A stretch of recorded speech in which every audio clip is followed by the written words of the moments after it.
Ahoj Zuzi. Ahoj Zuzka. Tak, vítam ťa v našej ďalšej epizódy a všetkých spoločne s tebou.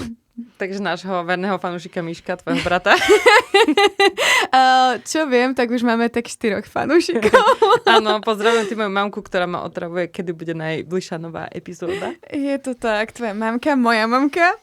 Už si nás vypočul aj môj tatko. Takže rodina, ďakujem, že ste. Áno, a ešte pozdravujem mojich spolužiakov zo strednej, kde som sa dozvedela, že tiež počuli podcast, tak možno sa dostali k 4. epizóde. Áno, a toto možno bude na cut, ale ja pozdravujem každé Tinderera, ktoré ma teraz sleduje.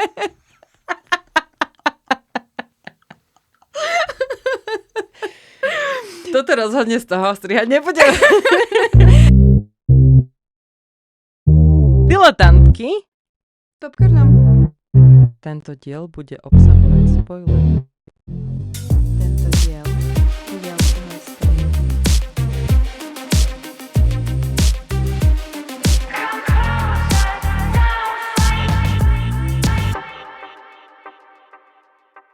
Dnešná epizóda, o čom sa dneska budeme rozprávať, Zuzanka. Takže dneska sme si pre vás pripravovali úplne nový film od Timothého Chamaleta. Povedala som to dobre? Jak si povedala, Šamalet? Ja neviem, Chamelet. Šalame. Pozri, ja som si Šalát, šalát, pán šalát, dobre? Šalapam. To som vlastne si spomenula, že on keď hral v Malých ženách, tak jedna z tých herečiek si nevedela vysloviť jeho priezvisko, alebo ako zo Strandy ho volala Šalabambom. Dobre, tak ja budem mať pán šalát. Tak bude to Timothée Šalát. A jeho film Marty Supreme. Český veľký Marty. Ja by som uviedla tento film, že podľa mňa ho vystihuje jedna veta. Tento film je perfektný pre ADHD ľudí. Pretože tam podľa mňa sa tie scény menia tak často, že to podľa mňa úplne sa synchronizuje s mozgom ADHD človeka. Ako ja osobne ADHD človek nie som, ale takto ja si predstavujem, že ten ADHD človek existuje. Ja myslela som si, že som si o tom filme už pomyslela všetko a že sa o tom dá hovoriť veľa, ale toto mi nenapadlo a možno preto ho tak milujem. Je to možné. A moje prvé poznámky k tomu filmu boli ale tiež veľmi ADHD, takže to potvrdzuje, že ja som skvelá akoby cieľovka. Ty, ak si mi vravila, že robíš ty ADHD poznámky, tak som si vravila, Je to ono, je to úplne film pre mňa a pre mne podobných ADHD. Vítajte vo svete Marty Supreme. Ale ešte predtým, ako sa k tomu dostaneme, poďme si prejsť niečo o Šalátovi. Pánovi Šalátovi.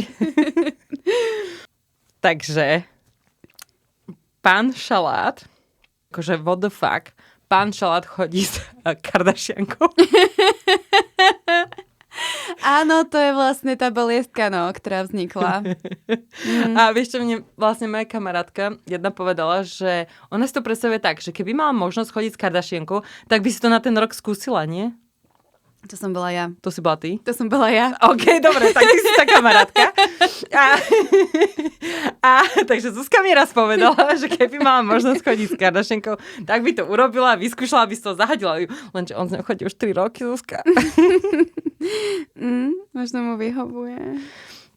Je to možné. Nesledujem Kardashianky. Akoby nesledujem ani ten seriál, ani na ne úplne nemám ako nejaký veľmi vyhradený názor. Nejak som nezapatrala v tomto priestore, ale chápam, že to je trošku odradzujúca vec ohľadom toho. Keď som sa dozvedela, že z ňou chodí, tak som bola taká trošku sklamaná z neho. Ale prečo? Povedzme si prečo. Pretože proste Timothée vošiel na scénu tými ako herec úplne nádejný, ale v podstate, akože, čo ja som si o ňom zistila, tak on je z časti z nejakej ako filmovej rodiny, hej, že má tam proste, teraz to nebudem hovoriť presne, ale napríklad tu na strýko je režisér, tam mamka je herečka, tam neviem, kto je zase. Ako tá rodina je celkom ako filmovo založená a on sa nám dostal do povedomia tými veľmi, by som povedala, silnými filmami. Ako taká prvá rola, kde som ho registrovala, že bol, alebo respektíve som si pripomenula, že bol, tak bol Interstellar. A to je za mňa jeden z úplne najviac top filmov ever. A potom, keď úplne po mňa presadil, tak to bolo Call Me By Your Name. A Call Me By Your Name na Timoteho predstavilo ako citlivého chlapca, geja, ale veľmi za mňa silného herca.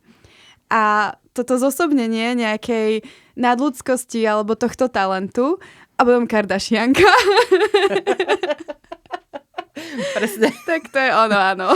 Ja som ten film nevidela, čo spomínaš, čo mi ľúto, ale ja si ho v tom Interstellári vôbec nepamätám. Ja som bola prekvapená, koľko filmov reálne teraz Timotému vyšlo. Alebo koľko ja registrujem v poslednom období, že mu vychádza celkom za sebou, že teraz cez Vianoce som videla Vonku, byť teraz pozriem na kinematografiu, ono to je z roku 2023, takže to nie je nové. Ale teraz mu vyšlo napríklad Marty a potom mu v podstate vyjde v tomto roku Dune, Part 3. A ešte som čítala niekde, že on vlastne, aby sa pripravil na rolu k filmu, o ktorom sa dneska budeme rozprávať, to je práve popisok, ako u toho natáča, jak Vonku, tak Dunu, tak francúzsku Depešu, Liberty, neviem čo. Takže on v podstate fakt všetky tieto filmy točil simultálne. A to som sa ťa chcela opýtať, že koľko si myslíš, že trvá natočiť takýto film? Neviem, rok? No a to som bola práve prekvapená. Trvalo im to 46 dní a plus ešte teda 4 dní v Japonsku. Akože nie rok, 46 dní. Hej, okay, natočiť. No. Tak to ako boli dobrí. Hejže. Ako myslím, že išli proste, jak myšky. Jak ten film, podľa mňa. Hej, úplne jedna séria pingpongová. Ale ako som týmto veľkou obkúkou smerovala k tomu, že asi ten Timote býva často niekde inde sa pripravuje na tú rolu a niekde natáča, takže asi nie je tak často s tou Kardashiankou. S tou Kardashiankou ešte by som chcela dodať, že ja som si urobila v hlave takú analýzu. A ja som si povedala, že Timothée Chalamet, pán Šalát, je náš nový Leonardo DiCaprio. Áno. A mňa to vlastne napadlo, keď som čítala, že on sa v nemu zhlíži, že je to jeho nejaký aj dokonca idol. Mm-hmm. A mne príde, že vzhľadom na to, ako sa on hrá, ako hrá jeho herecký talent, akým spôsobom si vyberá role, aký sa snaží mať rozsah, dedication, tak mi ako najviac pripomína tú Leonardovú mladosť, až na to, že myslím, že Timothée už má Oscarov, Leonardo ich získala nedávno.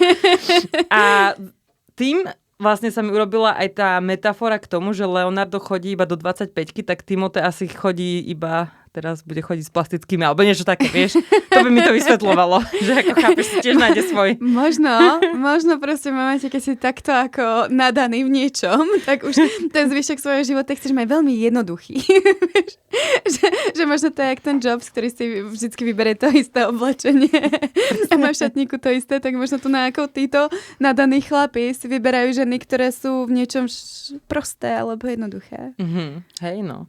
Tak to boli zaujímavosti k pánovi Šalátovi a teraz sa presunieme k tomu, že ho ešte trošku pokomentujeme, ako vyzerá, vieš, akože aký je sexy a ako sa nám páči, taká naša podcastová klasika. Hej, moja obľúbená rubrika.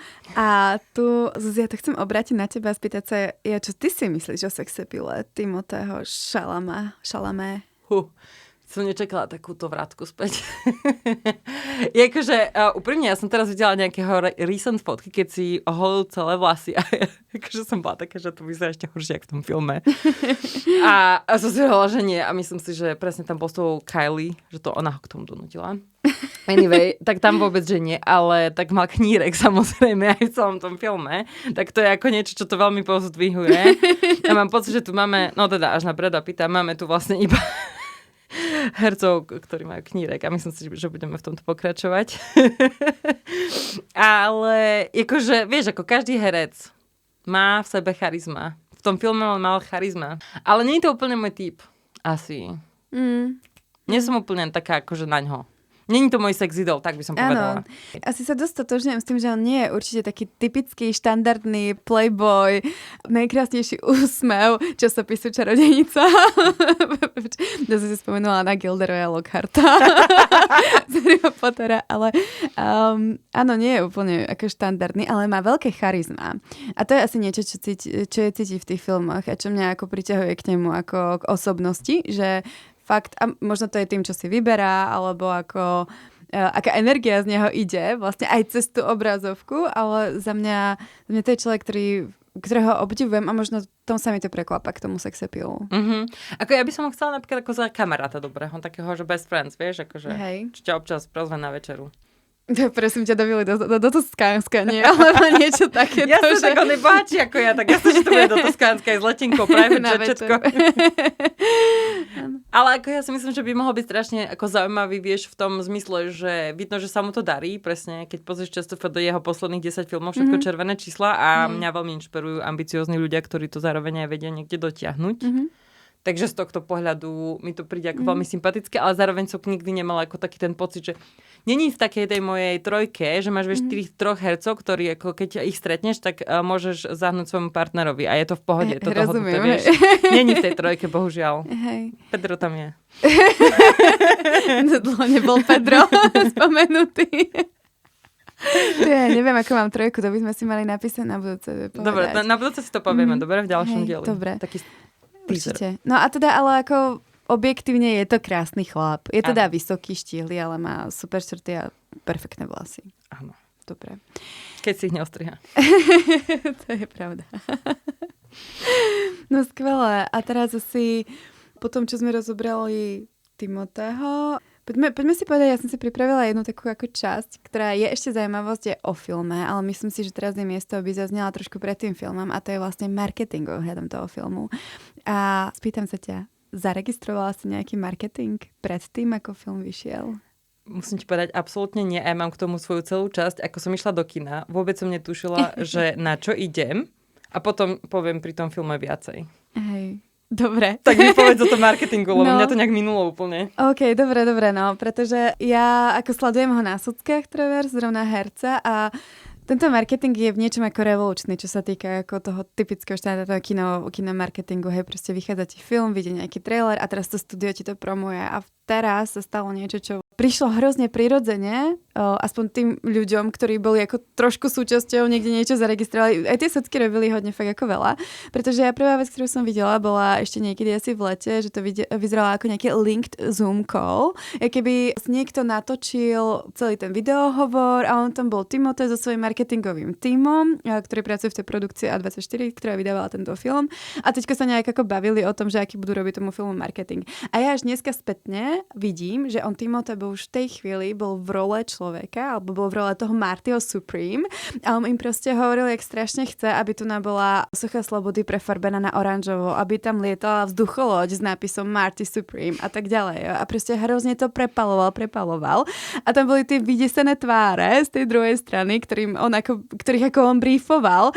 A ja som si hovorila, úplne som si predstavila, že som na tej druhej strane a hovorila som si, že hej, on je vlastne debil. Že síce ho mám rada, ale vlastne toto s ním zažiť a tu nám mu to musieť takto všetko odkývať, hej. No a potom vlastne som zistila, že sa tie veci začali diať, hej, že oni nejaké oranžové vzducholode fakt ako lietali tady nad New Yorkom. Potom k tomu vyšiel brand takých ako hezkých mikín alebo ako baseballových bund, ktoré mali na sebe taký merch, hej, ako Marty Supreme a začali to nosiť veľké hollywoodske osobnosti. No a samozrejme bola ako taká fáza s SD Kidem, veľká fáza s SD Kidem a v podstate sa tam riešilo, jestli Timotej nie je práve týmto známym raperom. A reálne ako v tom klipe proste ten typek má zakryté, vidno mu iba oči a tie oči dosť pripomínajú Timmyho. A on potom využil, a jeho marketingový tím využil túto podobnosť, pretože sa to šírilo ako tým sociálnym svetom a nahrali nejaký videoklip tým SD Kidem a práve Timothy v tom využije rím a kričí tam Marty Supreme, Marty Supreme.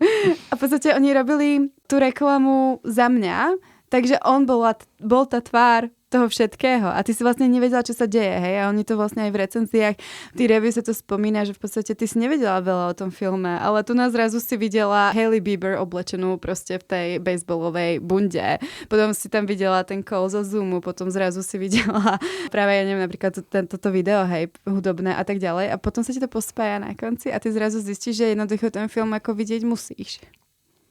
Čiže to bolo vlastne také analogové, ten marketing bol vlastne taký analogový, neviem, prečo ma napadla tá metafora. Ja neviem, jak to myslíš. No, že vieš, že ja si to tak ako nejak predstavím, že digitálne analogové, že bol ako von.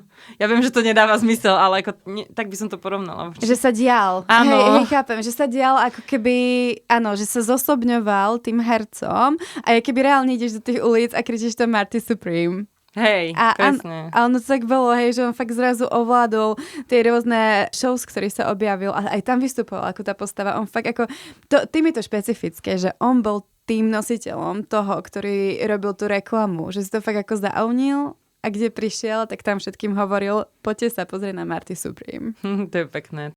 Bolo to zaujímavé. A vôbec som netušila, čím si prežívala, pretože ja som fakt ako nepočula vôbec o tom, kým som nestretla teba a nepovedala si mi, Zuzka, tento film, to je film roku. Opakujem tvoje slova. Uvidíme, že či nás niečo prekvapí do konca roka, tak si potom môžeme urobiť retrospektívu. A teraz poďme na naše zhodnotenie nášho filmu. A práve u toho slova film roku tohto spojenia, tak je asi potreba začať tým, že dneska je 12. januára pre našich českých bratov ledna. A tento film už stihol získať za Best Actor Critics' Choice Awards. Stihol získať Golden Globe Best Actor taký, Timothy. A potom stihol získať Best Screenplay od New York Film Critics Circle. Takže úvod má dobrý a na konci roka zhodnotíme, kam sme sa posunuli. Reálne, ešte predtým, ako sa dostaneme ďalej, musím povedať, že som extrémne nadšená, že ideme rozoberať tento film. Ja sa veľmi pokúšam teraz preniesť to moje nadšenie z toho celého filmu do toho, ako o tom rozprávam, lebo ja som veľmi dlho nič tak dobre nevidela.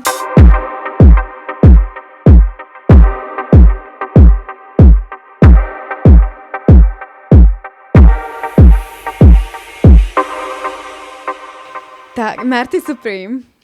Zuzanka, prečítaj nám, povedz nám, o čom ten film teda vlastne je.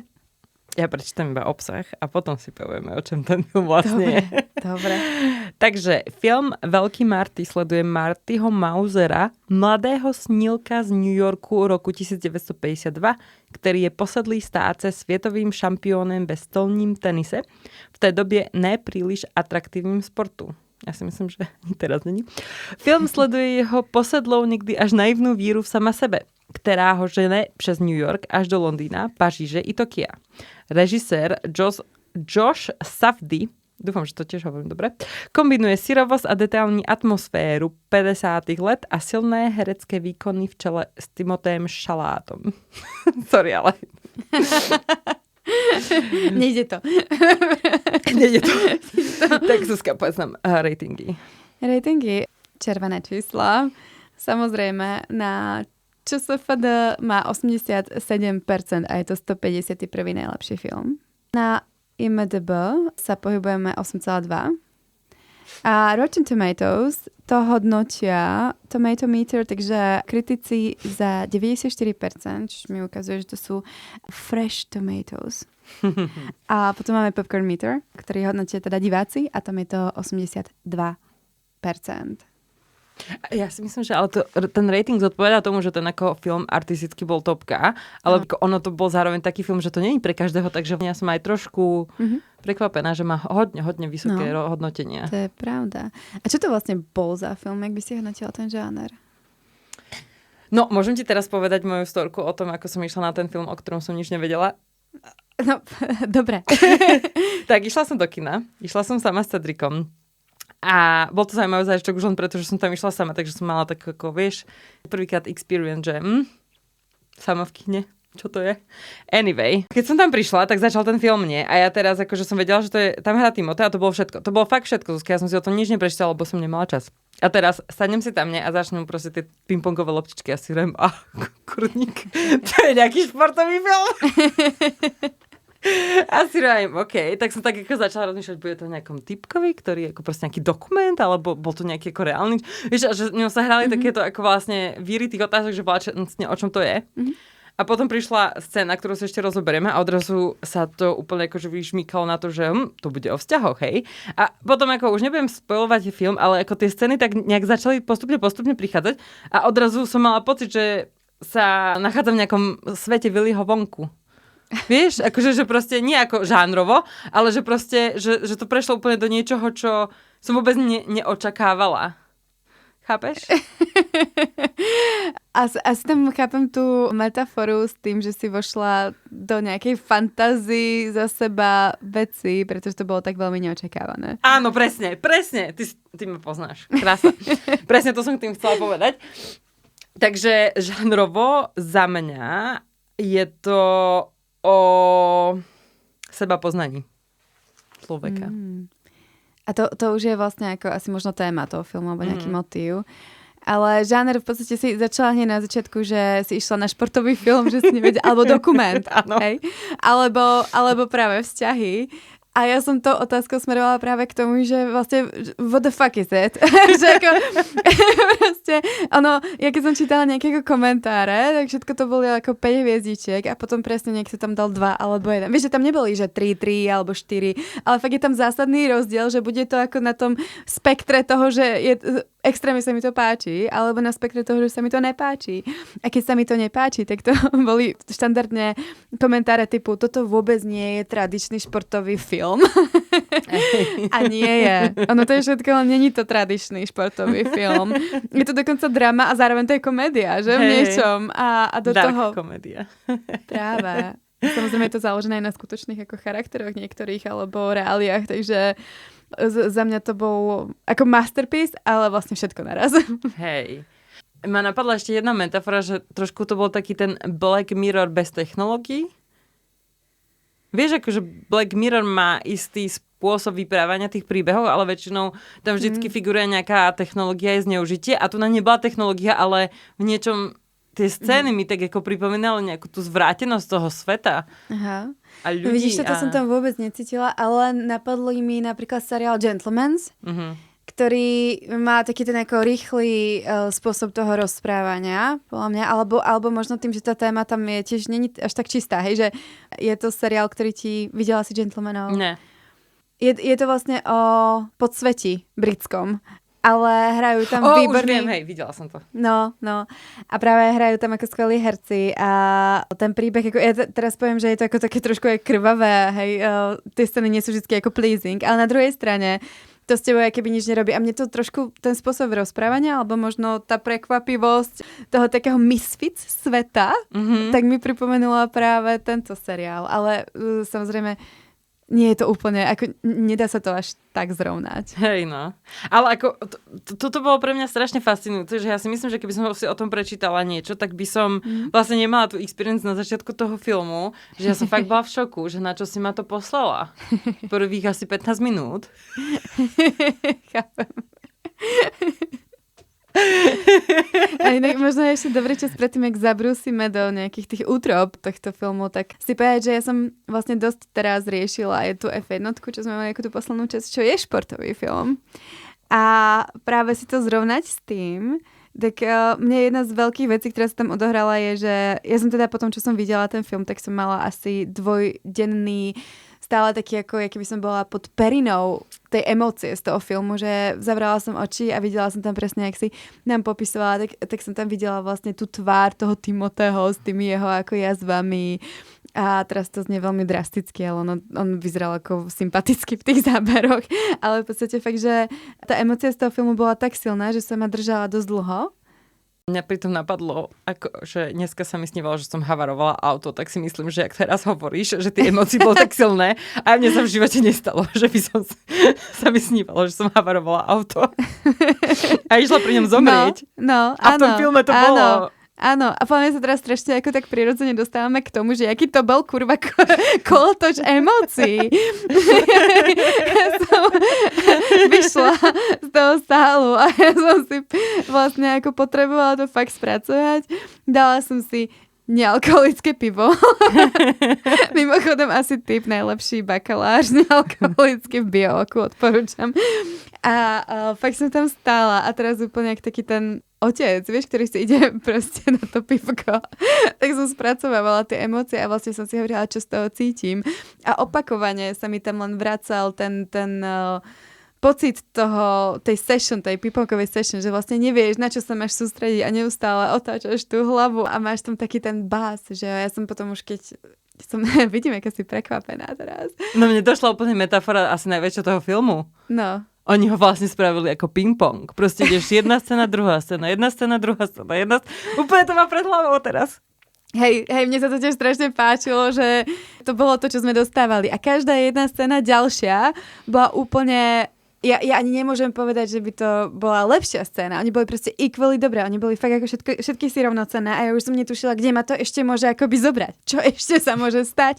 A hlavne tam nebolo za mňa až na nejaké dve veci. Tam nebolo nič predvídateľné. Ja mám zimobriavky z tohto objavu. No. Normálne takto idú zimobriavky, ak si mi to teraz... Hej. Je to silné, nechcem ti to pokaziť, ale oni vraj tak točia všetky filmy. Ale tu sa to hodilo. Ako myslím si, že tu na to bolo, áno, že to bolo ešte cieľne, ešte viacej takto vytvorené a aj tá hudba to neskutočne, že samozrejme dotvárala. Tak poďme k filmu. Mňa asi najviac odpálil po tom úvodnom nejakom topánkovom stolnotenisovom šialenstve, keď si ako dáš taký ten úvodík klasický, vieš čo, a skončí to sexom, ktorým je veľmi vizuálne znázornený vlastne samotným oplodnením, tým vyústením toho sexu. Mne sa páči, jak to veľmi ťažko zo seba si dostávala túto informáciu. A je ale pravdou, že vlastne hneď úvodné titulky sa odohrávajú celé na takej animácii spermia, ako putuje do vajíčka. Áno. A to je práve jedna z tých dvoch predvídateľných vecí, ktoré som hovorila, že som v tom filme našla. A to je to, že asi otehotne. Áno. Tak to bolo ako jasné, hej, že bude. To som nebola prekvapená, že to stalo, ale bolo to tak ako vlastne, bol to strašne zaujímavý cut, ale to bol taký ten môj prvý WTF moment, že what? Aha. Áno, nečakáš, fakt to sa stalo za prvých ako 10 minút, nie? To bolo ešte skôr. Vtedy ti, ako to je taký ten prvý náznak toho, že ten film nebude normálny. Vôbec nebude štandardný. Vôbec. A potom som bola taká chvíľa, že som no a to bol ten moment, keď som začala OK, takže si ma neposlala na film o športe, čo to teda bude? Bude to ako o tehotenstve? Ja neviem. No, a o čom to teda je? To je tá ako úplne magic question. O čom to je? Ja neviem at this point. Ty vieš? Viem. Viem aspoň, čo tvrdí ten režisér a myslím si, že v tom bude teda asi trošku pravdy. Ok, daj. Súvisí to s tým, jak ten film vznikol a dosť nás to asi privedie vlastne k tomu, čo tam potom my budeme spatrovať počas toho, jak sa o tom budeme baviť. A to je vlastne, že on mal predtým ešte nejaký film, ktorý tvoril 10 rokov. Názov má Uncut Jam, český Drahokam. A on tento film vlastne vytváral tých 10 rokov a popisuje ten proces tým, že je to nádherný citát, kde on hovorí, že opisuje to, aké to je mať ten sen. Hej, že máš sen, si na ňo fixovaný, aj keď nikto na ňo proste neverí. A že každý deň, keď staneš a vidíš, že ten sen ešte nie je ako keby zrealizovaný a že tí ľudia tomu neveria tebe, tak v skutočnosti to je akoby až trošku poníženie, ale len kvôli tomu to chceš ešte viacej. A je to ako keby tým tvojim motorom, ktorý ty ako ten snílek, ako ten, ktorý to chce dosiahnuť, máš. A teraz sa naplňaš a je to ten tvoj cieľ, ten tvoj purpose, ten tvoj dôvod toho žitia. Ráno vstaneš a chceš to naplniť. A on v tomto žil ako tých 10 rokov. A potom už ten film bol hotový a on to popisuje, že sa ho nejaký novinár spýtal úplne ako nevinnú otázku, že a čo bude ďalšie? A náš milý Josh sa rozplakal. Pretože zrazu si uvedomil, že celé to bolo len o tej ceste.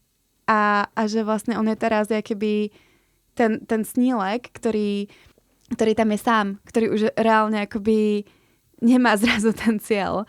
A potom to sa on začal ako v svojom súkromnom živote orientovať na rodinu. A my to vlastne potom vidíme ako tú paralelu aj v tom filme, keď si zoberieme ako príbeh vlastne nášho hlavného hrdinu.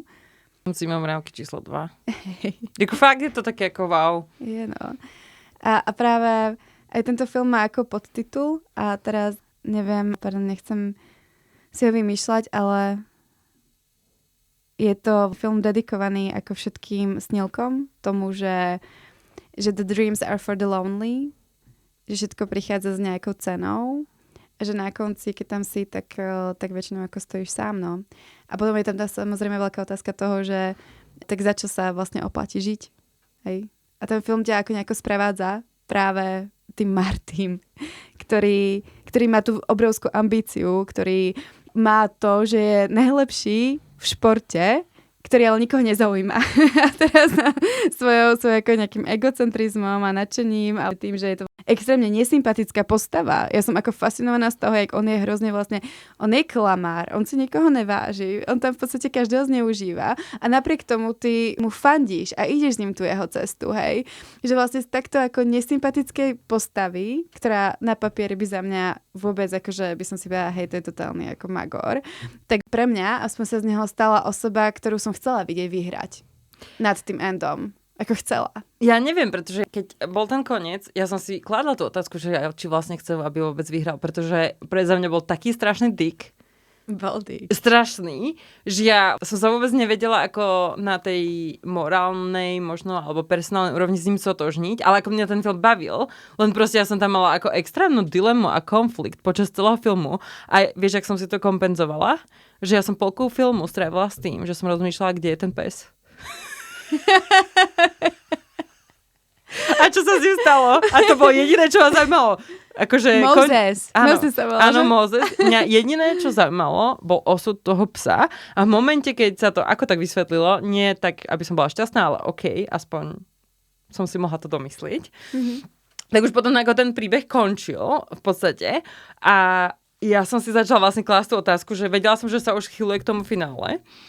A teraz ja som si fakt kládla tú otázku, chcem, aby vyhral. A ja som sa v proste istom momente prichytila, že ja som chcela, aby prehral. Aj keď som nevedela potom, že čo by to znamenalo pre ten film, ako by ho ukončili, ale proste chcela som jeden moment, aby fakt mu to datrel ten Japonec. OK, chápem. Áno, a to potvrdzuje to, že bol fakt ako nesympatický. Že koľkokrát sa tam zachoval hnusne voči postavám, ktoré nám boli sympatické. On prakticky každého, alebo každá postava, ktorá sa v tom filme podľa mňa objavila, tak bola tak extrémne komplexná, že ty si vlastne mala tendenciu sa... Nebrala si ich ako ploché postavy, hej? Že nebol to niekto, kto tam len príde a ti na ňom nezáleží, ale záležalo ti na tej jeho Rachel, podľa mňa určite. Ale aj z nej sa vykryla trošku bič. Ona bola taká Bonnie and Clyde, podľa mňa. Hej. Či myslíš, že aj kvôli tej modrine? No, tak to bola hodne ako hustá. To bolo tak, ako taký zvrat, to som vôbec nečakala. Ja tiež Mne sa vtedy vlastne stala taká trošku ako manipulatívna mrcha, že? Pre audience, tak naša Rachel sa ako keby zmanipulovala nášho Martyho, aby jej pomohol a zaobstaral ju tehotnú tým, že si namaľovala monokel a presvedčila ho, že ju manžel bije. Ano. Čo on potom prišiel, aj drbol mu takouto sochou proste do hlavy. Ja som si dala prežil to, po druhé, what the hell? Ano. Po tretie, že to akože sa tam takto môže zabíjať ľudí a je to v pohode a všetci s tým OK a že na polícia nič. Ale potom si uvedomila, že to 60. roky, tak som si dala OK, whatever. No. No, hej, tak vtedy som si tak ako povedala, aha, tak tu je niečo nové. Vieš, akože teba vlastne neustále tie postavy prekvapovali. Práve, to bol úplne svet takých nepredvídateľných situácií, kde riešiš takúto situáciu tým, že ideš a zoberieš teda fakt ako pingpongovú sošku s nejakou výhrou a buchneš ho po hlave, no. Hej. Ale vieš čo, ja som jedna charakterová vlastnosť, ktorú ja som mu závidela a zároveň mi prišla tak ako sympatická, že kde mňa ten ako jeho charakter upútal, bola tá jeho taká shameless. Mm-hmm. Že on ako proste necítil žiadnu hanbu. On vlastne tam má veľa momentov, kde ide úplne ako, že vieš, že až po takú tú, nie že úroveň svoju, ale skôr tak ako, že je mu to už jedno. On urobí proste, je z neho taká prostitútka proste všetkých. No, ale ja si myslím, že v tých posledných scénach, kde teda už s ním manipuluje akoby ten manžel bohatej ženy. V podstate ako asi pre divákov, ktorí to nevideli, tak naša hlavná postava, čiže ten hráč toho ping-pongu, ale netúži po ničom inom, len pretože prehraje vlastne na šampionáte svetovom, na nejakom svetovom turnaji, tak v podstate sa chce pomstiť tomu, s kým prehral. A on to je ako Japonec, samozrejme, tí sú vždy vo všetkom najlepší. Mimochodom je to založené na skutočnom Japoncovi, ktorý fakt bol ako hluchonemý. A teda hluchý, neviem, či je nemý.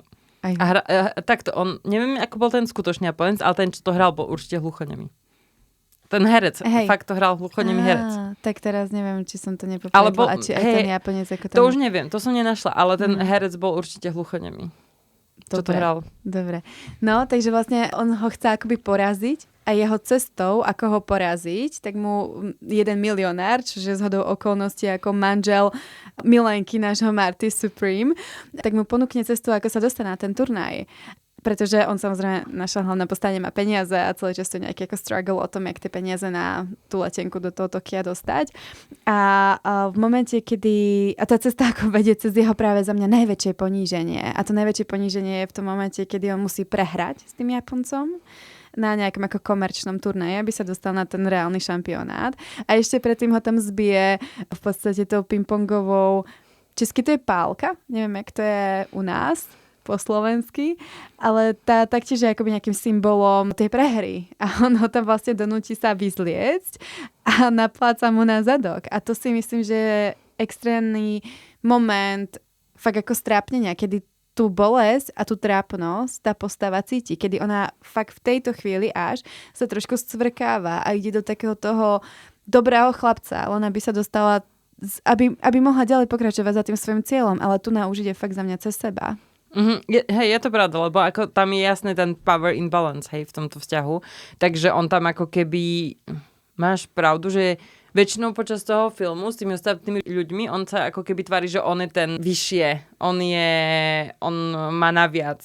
On je niekto. On niečo dosiahne. Nikto nepozná, hej. A tu pri tomto pánovi, ktorému síce ako vlastne zobral manželku do postele, ale ako je pri ňom úplne taký maličký, pretože ten pán má peniaze, má moc a môže spraviť veci pre neho. Nie? Takže vlastne to je možno aj jediná postava, ktorá ho dokáže nejakým spôsobom zničiť tam v tom filme. Alebo pošliapať. Hej, je to asi jediný, kto sa mu dostane takto... Pod kožu? Pod kožu, alebo je schopný mať na ním túto moc, no. V určitej perspektíve možno aj tá jeho žena, ale tam je to také ako trošku jemnejšie, pretože ona sa mu vlastne snaží akoby pomôcť svojím spôsobom. Je také ako skôr empatickejšia, že tam dáva do toho trošku aj tie svoje emócie. Ale ten ako pán tam, ako on čisto rieši iba vlastne, že jak sa ja s tým chlapcom môžem pohrať. Hej. On v podstate ako ti symbolizuje nejaký ten... on ti symbolizuje, ja neviem, či korporát je asi zlé slovo, ale on ti vlastne symbolizuje tu za mňa stenu, ten múr, prečo sa tam ako nemôžeš dostať, ako ty ako nádejný nejaký športovec, tak chceš mať iba tú šancu. A proti tebe stojí tento akoby obstarožný, ja neviem, byrokratický za mňa. Vieš, že keby si ho mám ako nejako predstaviť, ako nejaké prirovnanie, tak pre mňa to bude fakt taká tak skostnatnelá banka, ktorá ti ako nič nedá zadarmo a nikam ťa neposunie a bezcitná. By kľudne mohol reprezentovať inštitúcie. To by bolo veľmi pekné prirovnanie. Ja tu mám jednu scénu, ktorej by som sa chcela trošku povenovať. Áno. A je to Hanu Likin scene. Bože, úplne som na ňu zabudla. Tak to som kričala aj v tom kíne, keď som na tom bola. Úplne, že tak toto som vôbec nevedela, že tam pôjde. Ako to sa nedalo. To bolo úplne ako, vieš, jednak reprezentuje podľa mňa najlepšie ako tie zvraty toho filmu, že ty proste si v nejakej scéne a odrazu sa to úplne ako zvrtne. Takže popíšem scénu najprv, pretože chcem sa o nej pobaviť. Takže Marty sedí za stolom so svojím kamarátom, s ktorým tiež hráva pingpongový tenis. Rozprávajú sa a snaží sa zbaliť manželku toho pána, o ktorom sme teraz hovorili, a ktorý reprezentuje tú inštitúciu, ten múr. A napadne ho, že proste zaplatí účet tomu typkovi. Hej, a to je nejaký ako bilionár. Takže v podstate akože je to divné, je to pofidárne. Takže on vlastne k ním príde k ich stolu a začne sa ako pýtať, hej, čo mi tu platíš, o čo ti ide, určite ti o niečo ide. A Marty proste v svojej klasike proste začne sa s ním akože baviť, rozvíjať nejak rozhovor a takým úplne random spôsobom ho napadne, že proste jeho kamarát by mohol povedať jeho obľúbenú storku z Osvienčimu. Bol to Osvienčim? Hej. No a on zatiaľ ako keby využije ten moment, to je ako plánovaný moment, kde vlastne ten jeho kamarát má zaujímavú storku a on zatiaľ ako pri tom momente, jak ten manžel sa vlastne rozpráva s tým kamarátom, pozerá na tú ženu a balí ju, hej. Áno. Čo bol ako strašne zaujímavý kontrast s tou scénou tiež. Aha, hej. No a v rámci tej scény ten jeho kamarát, on bol uväznený v tom tábore, ale oni nejak zistili, že je šikovný a mu povolili, že môže chodiť detonovať bomby, hej? V tom nejakom zaminovanom poli, povedzme. Takže ho ako nejak púšťali samého, takže mal nejakú ako leda voľnosť. A pri tej voľnosti, tak on nájde úl so včelami. Zuzka, chceš dopovedať túto scénu? Nechám tebe priestor. Môžem kľudne, aké to nechceš ty dopovedať? Nie, ja som len chcela prehodiť tebe žezlo. Žezlo. Nechala som mi tú najlepšiu, tú najšťavnejšiu časť, pretože náš teda Poliak, Žid v Osvientimi v tom lese nájde včelí úl a vidí včely, aby sa dostal k medu a potrie sa teda celým medom. A tá scéna končí tým, že vidíme jeho chlopatú hruď, ktorú má celú potretú medom a po tej hrudi mu prechádzajú také jazyčky a pery jeho spoluväzňov, čož on popisuje tým, že ich ako keby jak taká včela medonosná nakrmil výživou. No a Zuzka, ja som presne vedela, prečo ti chcem dať túto časť scény popísať, lebo si to fakt šťavná to opísala.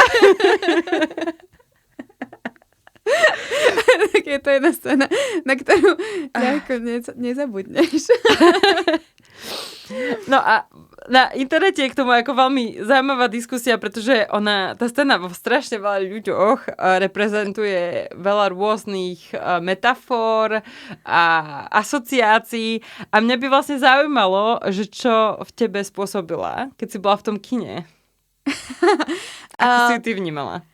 Ja som kričala, ako nie teraz, jak si mi ju pripomenula a ako som tu začala robiť tak ja som podľa mňa robila toto reálne aj v tom kine a celé kino to robilo aj keby so mnou, že ja si myslím, že je pre nás tak neprirodzená, že sme sa fakt chovali ako americkí diváci. V podstate dali úplne najavo nejakú tú diskomfortitu, keď mám ísť do toho, hej, že vlastne je ti to nejakým spôsobom ako hnusné, ale ako pozeráš sa na to a úplne nechápeš, čo sa tam deje a v podstate nemala som tam ako asociáciu asi s ničím iným, len že som ho vnímala ako práve tú včelu medonosnú, jak som to vlastne pomenovala. Ale verím, že tam tá symbolika je určite hlbšia. Ja úplne neviem, aká je intent symbolika, to som si nenašla, ale mňa zaujala tá scéna, že môže mať v sebe až toľko symboliky. Takže ja najprv poviem tiež, že čo vyvolala vo mne. Ano. Ja som sa úplne ako scvrkla, hej, v tom kine, že ja som sa cítila tak strašne zúfalo v tej scéne. Pretože ona vo mne vyvolávala takéto zúfalstvo toho, že ty ako si ten väzeň, hej, a toto je jediná možnosť ako získať tie živiny, čo tam bolo ako evidentné, táto metafora tam bola. A vieš, že vlastne to zúfalstvo toho, že musíš robiť niečo tak ako dehumánne, ponižujúce. No.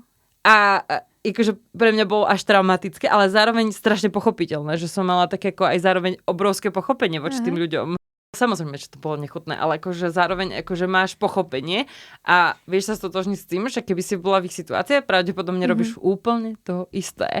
A to ma vlastne vydesilo ešte viacej možno. Preto som traumatizovaná tou scénou. OK. Na budúce tu priniesiem fľašku medu. Zaoliem. Hej, a druhá traumatizujúca časť tej scény bola pre mňa to, že ona vlastne ako keby nemala koniec, že tam nebol ten záver, no a pomohlo vám to, dostali ste sa vďaka tomu z toho Osvienčimu. Vieš, že proste, keď už som to videla, tak by som chcela vidieť záver. A tam som si asi začala uvedomovať, aký ADHD film to je, pretože tam je strašne veľa neukončených scén, ale oni ti ako nedajú že neukončení v zmysle, že ako potrebuješ to vedieť, ale oni ti ho nechcú dať vedieť. Ty vieš, že ti ho nechcú dať vedieť. A ja som mala z toho vlastne traumu. Wow. celý čas počas toho filmu, lebo ja som ten človek. Ja som ten človek, čo potrebuje mať tie konce. Ja vždycky ako proste od každého potrebujem ten záver. Aj ako vo vzťahu ja potrebujem mať vyriešené tie situácie. Ja nemôžem byť v takom tom ako oblaku a nečinnosti a prizerať sa na situáciu a proste potrebujem koniec. A tento film, proste jedna scéna za druhou a furt proste nevieš, čo sa stane s tými ľuďmi. Je to tak. Ale my sa opäť, a tu veľmi emočne dostávame k tomu zlatu, prečo ten film nás tak hrozne bavil a to je, že aj teraz, neviem, videli sme to cez víkend, pondelok, ale v podstate teraz to v nás vzbudzuje tie emócie a tú genialitu a práve táto scéna nemá byť dokončená a za mňa to je teraz si mi ako keby otvorila nové spektrum toho, prečo ten film je tak dobrý, pretože presne on je jak život. Ty nevieš vlastne, čo sa stane s tými príbehami, ktoré ty stretávaš na ulici. Ty nevieš, čo sa stane ako tu s týmto. Hej, ty vlastne sleduješ len príbeh toho jedného hrdinu a u toho máš ten dej svojím spôsobom ako ukončený, ale všetky tie ďalšie dejové línie sú ako keby iba vstupy, ktoré tam do tej jeho hlavnej vojdu iba na chvíľu, ale práve nemajú ako ten záver. A aj týmto si myslím, že tým, že to tak krásne simuluje to, ako žijeme, alebo to, ako sa nám to deje, tak spôsobuje v nás ten ešte väčší keby požitok, alebo ten väčší dojem, že to viacej vyzerá ako niečo reálne. Že to je niečo, s čím sa vieš ako napojiť. Dosť to robí aj tým, že neviem, či si všimla, ale väčšinou sú tam aj niekedy ako zábery, ktoré sú také dezorganizované, že tak ako hodne sa buď pohne kamerou, že ty vlastne nevieš a máš pocit, keby si sa ty sám potreboval zorientovať v tej miestnosti. Alebo ľudia rozprávajú cez seba a ty nevieš, na koho sa máš sústrediť. Alebo je tam tá bowlingová scéna, ktorá je taktiež hlučná. Vieš, že veľmi veľa vecí tam pôsobí tak reálne vlastne, keby asi to má najbližšie, čo som videla k tomu, ako žiješ. A že sa dokážeš sústrediť len na určitú časť. A niekedy to je hrozne moc. Asi chápem, čo myslíš a zároveň mi to teraz asi vysvetľuje, prečo mi to vlastne vadilo, že nie sú ukončené, ale zároveň mi to dával konceptuálne zmysel. Že to je ako, že keď je to vlastne vo všetkých scénach, tak to odrazu ako niečo reprezentuje. Čiže ako celok to niečo reprezentuje, ale v tých momentoch ťa to nasiera? Áno, chápem. Hej. A zrovna táto scéna, ktorú si vytiahla, bola tak extrémne kontroverzná. Jo, a ja si myslím, že som čítala, ale nie som si teraz na 100% že to bol jediný flashback. A on sa zároveň akože objavil vlastne tak strašne ako keby prekvapivo, pretože ono, keď ten film není postavený na flashbacku, ty ho tam nečakáš a on ti príde takým ako ešte strašne zaujímavým spôsobom. A teraz ešte chcem upresniť, že potom ako tam vidíš tých ľudí, ako sa tam olizujú, hej, ten med, hej. Ano. A odrazu cut a ty sa pozeráš na Timoteho, ako zameria svoj pohľad na tú ženu, hej, toho manžela, ktorý, on teraz je pri ich stole, ale ona je ako cez celú tú reštauráciu a jak ju tým pohľadom zvádza. A teraz ty si zober, že to vidíš ako pár sekúnd potom, čo vidíš tú medovú scénu. Chápeš? No aj tá medová scéna je svojím spôsobom erotická. No to som chcela práve to povedať, že je to olizovanie nahého tela, ale zároveň ako to není erotické, takže tam chceš byť v tej scéne, hej? To je ako taká, ako skôr dark erotika a potom máš odrazu ako aj, že to vlastne celé je to tak ako vlastne strašne zvláštne skombinované. No ako je to fakt nepríjemná erotika, tak ako predstavme si prilepené chlpy medom, hej? Čo už len na tom je ako príťažlivé, ako hej, ale bol to extrémne zaujímavý, ale ako umelecký záber, hej, že ja si to viem predstaviť ako fotku niekde na výstave, úplne v pohode, presne s nejakým zámerom. A to ako teraz veľmi dobre vlastne rozpráva, že potom naväzovalo to zvádzanie. A chcela by si počuť teda nejaké tie metafory, čo som vyťahla. Určite. Mám ich pár, hej, keď by som sa opakovala, tak sorry, ale vyťahla som ich pár takých najzaujímavejších. Asi také prvé, najzákladnejšie bolo, že to reprezentovalo akt zúfalstva, stejne ako to zúfalstvo Martyho, ktorý sa zúfalo snažil ísť za svojím cieľom. Aha, hustá. A v jednom komente mne sa strašne páčilo, takže som si ho z angličtiny úplne presne preložila, bolo, že to je extrémne odhodlanie v službách nesebeckého činu voči extrémnemu odhodlaniu v službách neústupného narcisizmu a ega. Že Marty tam symbolizuje to ako narcisizmus. Áno. Má to iný dôvod, ale ten extrémizmus v tom je vlastne podobný. Pak tam ešte bolo zaujímavé, že on tam, ten Marty, vidí v tej scéne niečo iné, ako v tom vidia tí ostatní ľudia, ktorí sa na to pozerajú ako na tú, že on tam vidí tú pozornosť, obdiv. On je ten med, za ktorým tie včely idú. A že on má rád tú scénu, ten Marty, pretože on je narcista, on má to svoje ego. A on ako keby, sa mu páči, pretože ľudia sa ako keby hrdnú ako včely na med, na neho on má rád ten akt tej pozornosti. A ešte jedna taká zaujímavá bola, že nejaký taký ten závan zodpovednosti k téme rodičov sú vo filme, že ako keby to reprezentovalo trošku takúto, že ja som ten zodpovedný človek, ktorý ako prinesie ten med, ktorý vy potrebujete na tie živiny, že tak ako trošku reprezentoval tému rodičovstva, ale mne vlastne celé na tom zaujímavé príde. Toto boli metafory, ktoré vymysleli ľudia, hej? A nie ja, ani tí tvorcovia. niečo na tej scéne baví, je, že je okolo nej toľko diskusí a tam ty keď strčíš tisíce ľudí, ktorí sa pozerajú na film a začnú rozoberať tie detaily toho filmu, oni tam nájdú tie znaky, aj keď tam proste neboli pôvodne myslené, že? Pretože ono to môže byť vlastne aj nejaká koincidence, nejaká náhoda, ale mňa sa strašne bavia tie diskusie a čo všetko ľudia dokážu vymyslieť, čo im to všetko môže evokovať, reprezentovať. A ja vlastne, keď som sa na to pripravila, ja si ten film normálne chcem pozrieť ešte raz. Pretože ty, keď si ho pozeráš prvýkrát a je to fakt dobrý film, tak ty si užívaš ten príbeh. Ale pri tom druhýkrát, podľa mňa si potrebuješ začať užívať tie myšlienky toho príbehu. Hej, a vidíš viac tie prepojenia, tie detaily. Ako, toto sme už dosť popísali, v akom rýchlom slede to ide, ako moc to je nažachané, že v podstate si rád, že trošku stíhaš, čo sa tam deje. A nemyslím to v zlom, ale myslím to fakt v tom, že áno, ten druhýkrát by tomu ako dosť pomohol to ešte viacej rozkľúčovať.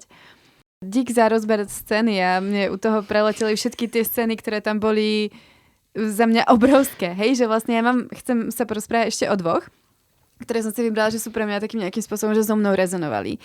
Ale už len pre tom teraz rýchlom ako premietnutí toho, čo sa tam všetko dialo, tak tam bola ako fakt čo scéna, to proste nejaký gold, hej. Takže to neber nejak, že ja vyberiem tieto dve. Dobre. Ale tá prvá je za mňa jedna z úplne najkrajších filmových spracovaní priateľstva a nejakej čistej happiness. A to je ten moment, keď Marty s tým svojím ako taxikárom, kamarátom Volím, keď získajú tie peniaze, vyhrajú a idú v aute a začne im hrať hudba. Oni sa tak tešia tomu, koľko peniazy získali pod vodom, že vystúpia z auta a kráčajú vedľa auta a tancujú. Hej! A ja som v tej chvíli, teda nielen, že ten Černoch, ten herec bol extrémne sympatický, musím povedať, že on proste, už som to tu chválila, každá jedna herecká rola, to je skvelá, ale to, ako oni sa tam fakt ako tešili, ak mi to dokázali a pre mňa, ja som ešte v živote nevidela takto spracovanú ako nejakú radosť kamarátstva.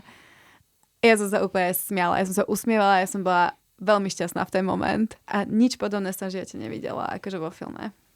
Mňa baví, že ty si zabudla na tú Hany. Ja som zase zabudla na túto. Ja som mala podobnú reakciu, že pretože fakt, a to je presne tak veľa tých scén, že ty na nich ešte aj zabudneš. Hej. Hej, bola to veľmi krásna scéna. Ja som pri nej dosť rozmýšľala o tom, že ty vole, jak sa toto dá urobiť? Ja to chcem. Áno, tiež mi to ako napadlo. Ale je pravda, že v tých 60 rokoch možno nechodil toľko aut. Hej, no. Ale no to bol taký skôr moment, čo ma chytila ako za dušu. A preto sa zapísal. A potom je tam ďalšia scéna, ktorá sa ma tiež dotkla. Je pre mňa podľa dosť osobná. A je to scéna s Rachel, keď práve Marty zistí teda, že ja už si nepamätám presne, po čom všetkom to nasledovalo, ale je to ten moment toho ich odlúčenia, kedy sa on na ňu pozrie a povie jej, že on má ten dôvod žiť a má ten cieľ a aký má ona. To bola ťažká scéna. A ešte predtým ho tam vlastne ona akože tak prenasledovala, že vlastne tam bolo úplne jasné, to je zúfalstvo, bolo tam jasné, že ona sa nemôže vrátiť domov, že nemá ako čo robiť, že ona ako tá jeho verná faninka, milenka, tehotná žena, ktorú oplodnil a úplne sa na ňu vysrál a ona mu tam proste sa s ním pokúšala 8 mesiacov spojiť a on vlastne, keď sa vrátil do toho New Yorku, tak išiel za ňou len kvôli tomu, aby použil jej telefón, lebo ho naháňala polícia. A od tej chvíle jej prakticky zadával neustále iba úlohu, aby zavolala tam, aby spravila to, aby spravila hento. A ona vlastne s ním išla do tých momentov a stále bolo vidieť, že ho fakt ako miluje a robí to z tej lásky. No a potom tam bola vlastne toto vyvrcholenie toho ich vzťahu, kedy on ju od seba už odradil, alebo respektíve už ju poslal preč. Bolo to potom, čo si vymyslel ten monokel. No a tam to vo mne niečo ako bodlo, hej, že aby som bola úprimná, tak zase pre mňa to bolo asi osobné v tom, že som si hovorila, hej, nikdy nechcem byť takto ako závislá na mužovi. Alebo možno takto zúfala? Takto zúfala, no. Hej, a podľa mňa každá žena sa v tej zúfalosti niekde trošku nájde, aspoň vo svojej histórii. Že akože každý si podľa mňa z nás prešiel nejakou obdobou zúfalosti, keď si ako myslel, Hej. Že keď bude ako Rachel, tak niečo z toho dostane. Áno, že u nej bolo vidieť práve takú tú vieru, takéto, že tú vieru v ten potenciál, tú vieru v to, že... ten potenciál človeka, ktorý sa raz zmení. Raz sa zmení, raz si všimne, že som tu preňho. A to, že ideš za tie hranice samej seba aj, neustále ho podporuješ, dávaš za to všetko a reálne, jak on ju tam akoby sa jej spýtal tú otázku, čo je jej cieľom a tam sa ponúkala jediná odpoveď a to bolo, že jej celým cieľom bolo s ním. A tá moja otázka nasledovná je, že vieme, ako ten film skončí, tak kto mal akoby pravdu? Bol to Marty? Alebo to bola tá Rachel?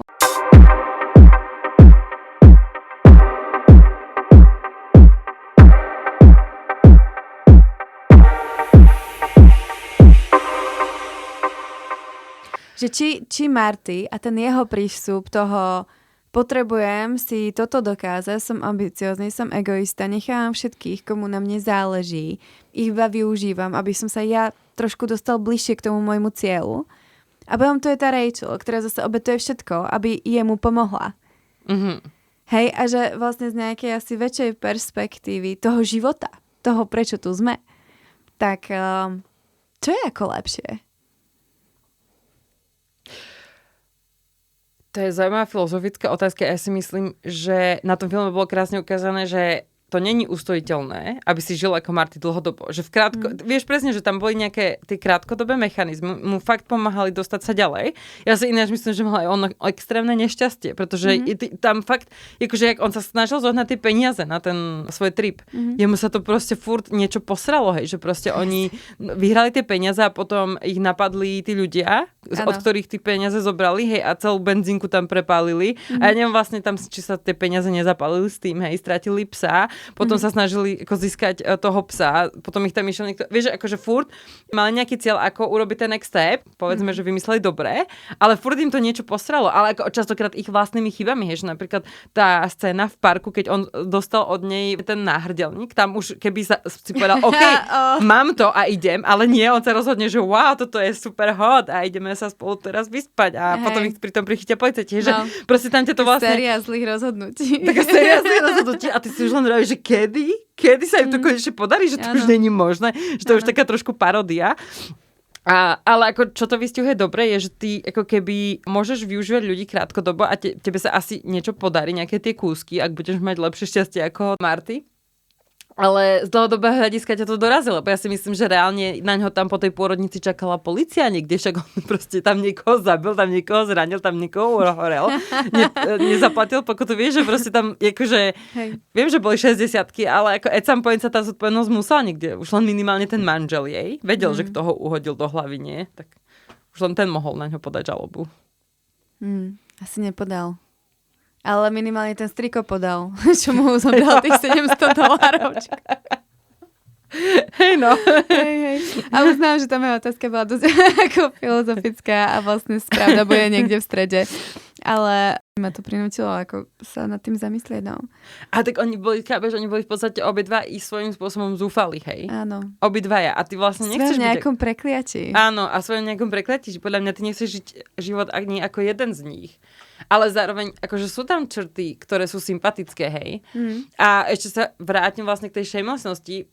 Tá, o ktorej som hovorila na začiatku podcastu, že tá mi na ňu bola sympatická, pretože mne niekedy chýba. Vieš, že ja som človek, ktorý sa snaží práve skôr prispôsobať okoliu a tak ako vždycky drža to okolie, že OK, všetko je fajn, nič sa nedeje a on proste príde a narúbe tam niekomu facku, niekoho kopne do ryti, tam proste vyskočí z okna, že je mu tak jedno úplne, čo si o ňom tí ľudia myslia. Ano. Proste jediné, čo ho zaujíma je, že on sám, a to je tak ako ten opačný extrém, toho, jak ja fungujem a ja by som sa práve chcela trošku priblížiť toho jeho extrému len z pohľadu toho, že je to zdravejšie, keď trošku viacej myslíš na seba, nielen na to okolie, na to, čo si ako o tebe myslí, že?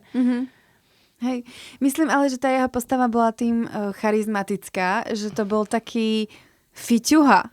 Fiťuha? Čo je fiťuha pre Boha?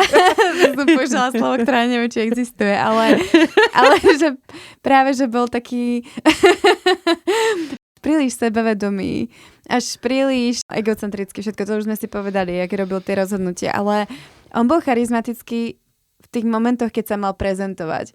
Napríklad, keď tam sedel s tými novinármi a začal im rozprávať o svojom živote. O tom, keď chcel zaujať tú paničku, hej, bohatú, tak v podstate ako zábavne, vtipne, energicky tých ľudí oslovoval, aké vtipy nevhodné o holokauste hádzal.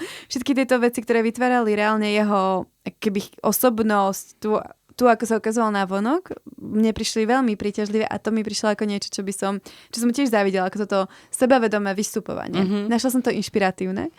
A keď si to tak všimneš, tak on v tom filme inšpiroval veľa osôb, s ktorými sa reálne ako stretol. Napríklad? No napríklad tú pani, s ktorou začal spávať, Gwyneth Paltrow, tak tu inšpirovala, aby sa vrátila k herectvu. Alebo tak, ako zobrala to trošku do svojich rúk, nie? Áno. Hej. Neviem, či je to ako síce bolo úspešný návrat, ale... Keď si tvoj manžel platí za to, aby si niekde hrala. A ten film sa volá, že Veľký Marty, Marty Supreme. A k tomu som našla krásnu referenciu, že prečo sa tak volá, pretože on má o sebe predstavu, že raz bude Marty Supreme. A to je to, čo neustále ako následuje. A preto aj my by sme si mohli povedať, že Zuzka Supreme. Vieš, jak sa teraz ešte tie novoročné akože predsavzatia, tak máme tu 2026 Zuzka Supreme. Takže proste ultimátne fake it till you make it. Presne, hej. A že tam máš tú víziu, že to je veľmi o tom, že máš niečo, za čím ideš. Hej. Dneska začala si rozprávať o tej poslednej scéne, kde si chcela ešte rozobrať, akú to malo asi emóciu, alebo čo si myslíš, ako to skončí s tým Martyho svetom. No, ja som bola hodne v konflikte z toho pohľadu, že pri tej poslednej scéne, keď on vlastne prišiel do tej pôrodnice, videl to dieťa svoje, hej, a odrazu sa tam rozplakal, bolo to hodne krásne, akože celkovo tie dve momenty hneď vedľa sebe, kde on vyhral ten meč a zároveň sa stal ako keby otcom a priznal si to po celom tom filme. A boli tak ako vedľa seba a boli to také ako vlastne kontrasty kariéra a dieťa a rodina. Akože zase v takých dvoch polárnych ako keby smeroch, vieš, že ako keby teraz si máš vybrať jedno alebo druhé, kde ako v mojom živote sa to niekde ako stretáva, chápeš, že ty ako nežiješ iba pre deti, vieš, som si zároveň ako keby nevedela vybrať z toho konca, ani že ktorý ako koniec by som chcela, hej, že keby mi aj to takto dali na ako tých tanieroch a že aha, tu na vyhral, alebo tu na sa stal otcom, že ktorý si vybere, že ja vravím, že ja neviem, akože nemôžete tam vybrať niečo iné, vieš, že mne to príde tak ako vlastne, že sa to snažilo ako by buď vnútiť myšlienku, že nemáš ísť za kariérou, lebo ti to nič neprinesie, alebo ísť za tým dieťaťom proste, že stať sa rodičom, že trošku ako keby to bolo také, že OK, kariéra sucks, nič ti to nedonesie, snažíš sa zbytočne a tu dieťa ťa spasí, hej. Ale zároveň ako keby ja som rozmýšľala, no ale my vieme, že muži sa nemenia zo dňa na deň, hej, a že proste ten Martin na druhý deň sa zobudí a vymyslí si ďalší nejaký ako proste cieľ, za ktorým ide. A ja som si teraz tak ako vravila, že hej, koniec ako artisticky pekne spracovaný, ale čo si myslíš, že sa Martinu stalo potom, ako vyšiel z tej nemocnice? No, ja sa na to asi neviem pozrieť bez toho, čo som počula od toho režiséra k tomu. Hej, pretože ty to už vidíš ako jeho život. Ja to vidím ako jeho život, ja to vnímam ako tú predstavu o tom, že splníš si ten sen a zistíš, že si tam sám. A že vlastne, aj to som vnímala potom spätne dosť v tom filme, že ten prerod toho Martyho nastal fakt potom, čo on si ako splnil ten sen. A potom zrazu už pripustil, to bol vlastne prvý moment vo filme, kedy on povedal, že to je moje dieťa. Dovtedy to bolo vždycky, to je jej dieťa, je moja sestra a tak. A vlastne tam zmenil to premýšľanie a že to zrazu začalo byť dosť také o tom, či toto vôbec bolo dôležité.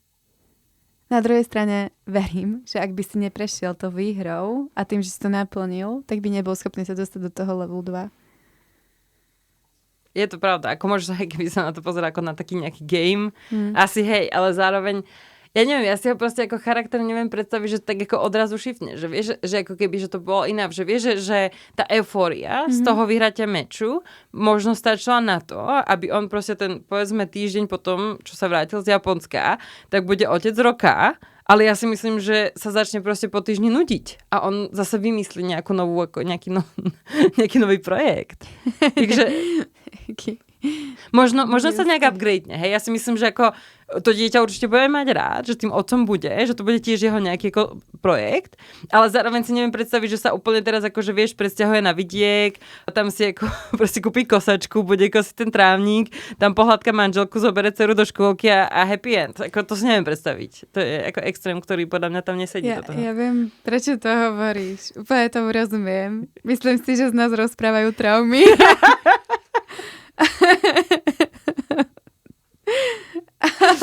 A možno by sme sa dozvedeli, ako to skončí, keby sme si prečítali tú knihu o reálnom Martin Reismanovi.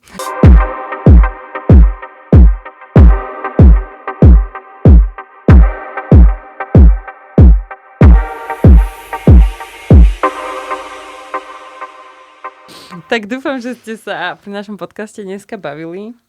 A keď ste náhodou ten film nevideli a nemáte ho príliš prespoilerovaný, tak sa na ňo určite choďte pozrieť. Ja si myslím, že aj tak sa oplatí, pretože je to artistická tvorba a je to mega super, megalomanský film. Tak, a nám to už trošku začal baviť. Nie sme opité, iba proste nás bavia emócie z tohto filmu a preto sa dáme našu obľúbenú rubriku The Phone Meter.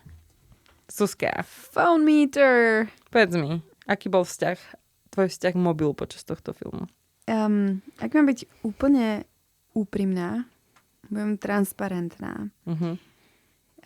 Je to jedna z mojich hodnôt. Tak, teraz príjmam ponuky do zamestnania nového. Ale dobre, k Phone Meteru. Ja ako ponúka sa, nepozrela som sa na telefón, ale pozrela som sa, pretože je dlhý a bolel ma zadok. V Bioku majú síce reštaurované to kino, ale tie stoličky sú vždycky... Nie je to proste ako asi úplne nebičko. Takže nepotrebovala som sa pozerať na telefón, ale iba z dôvodu, aby som odhadovala, koľko ešte bude trvať a že ako dlho budem sedieť. Takže si sa koľkokrát pozerala? No, ako v priebehu filmu asi tak 5 krát, no. Husté. Máš to viac ako ja? Hej. A ešte to bolo tiež toho dôvodu, že som si zobrala to nealko pivo a potrebovala som vedieť, kedy ho môžem vypiť, aby som stihla na záchod. Odpadne z teba. Takže, ale vlastne to boli čisto praktické záležitosti, ktoré nemali nič spoločné s filmom. Film ma bavil. Ja som sa pozerala na mobil po tom, ako sa našiel pes. Pretože to bolo moje ako proste vyústenie tematické. Uf. Si oddychla. Oddychla som si a potom som už začala príliš premýšľať a potom si uvedomila, že už ten film nejak dlho trvá.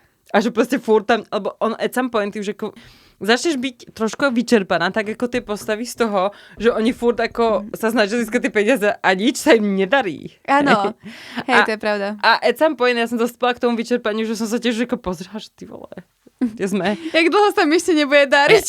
Ale vieš, čo bol môj problém, že ja som nevedela, ako dlho ten film bude trvať, pretože ja som si o ňom nepozerala nič. Takže ja som akurát videla, že som 2 hodiny v kine a vôbec mi to nepomohlo. Hej, a ja som to inak tiež som nevedela tú stopáž. Ja som len tak ako typovala, že ešte tam musí byť určite zápas s endom. Vieš, také tie veci, čo ako tušíš, že sa stanú. Takže a mala som tam takú krízovku, že som si myslela, jak tam mali, jak to ešte nebol ten šampionát a nevedeli sme, že sa tam nedostane, tak som si hovorila, wow, tak teraz sa iba tu nás s ním zahrá, takže ešte tak hodina. Tak to bola krízovka, no. Ale ono to už akože vedela si to pred tým zápasom, že to bude posledný, lebo on tam urobil isté rozhodnutie v tom momente nejak. Jemu vlastne povedali, že sa na ten ako zápas nedostane, tak tam to ako už si vedela. No ale to si sa dozvedela až v tom Tokiu. Hej. No hej, ako to myslím, že vlastne už bol v Tokiu a teraz ešte rozohrala celá tá scéna s tým, že bude zápas a až potom, no. Hej. No. No, ale tak asi to hodnotíme tým pádom veľmi kladne. Mm-hmm. Alebo za mňa najlepší film, aký sme to hodnotili. Jo, určite akože z tých všetkých 4, tak je to úplne najväčšia topka zatiaľ. A možno aj obecne najväčšia topka za ten minulý rok za mňa. Jo, ja som ho videla už v tomto roku. Aj no, ty? Áno. Aha, hej, ale vyšiel 25. Tak aj za tento rok najväčšia topka. Jo, ale vlastne tam ako nemáš čím porovnávať. Videla som už nového Sorrentina, tak k tomu sa možno dostaneme na budúce. Dobre. Tak ďakujeme za dopočúvanie až sem. Vieme, že to je s nami dobrodružstvo asi ako ten pingpongový zápas. A budeme sa veľmi tešiť na budúce. A dajte nám keď tak čokoľvek vedieť do komentárov. Tak papá. Čauky mňauky.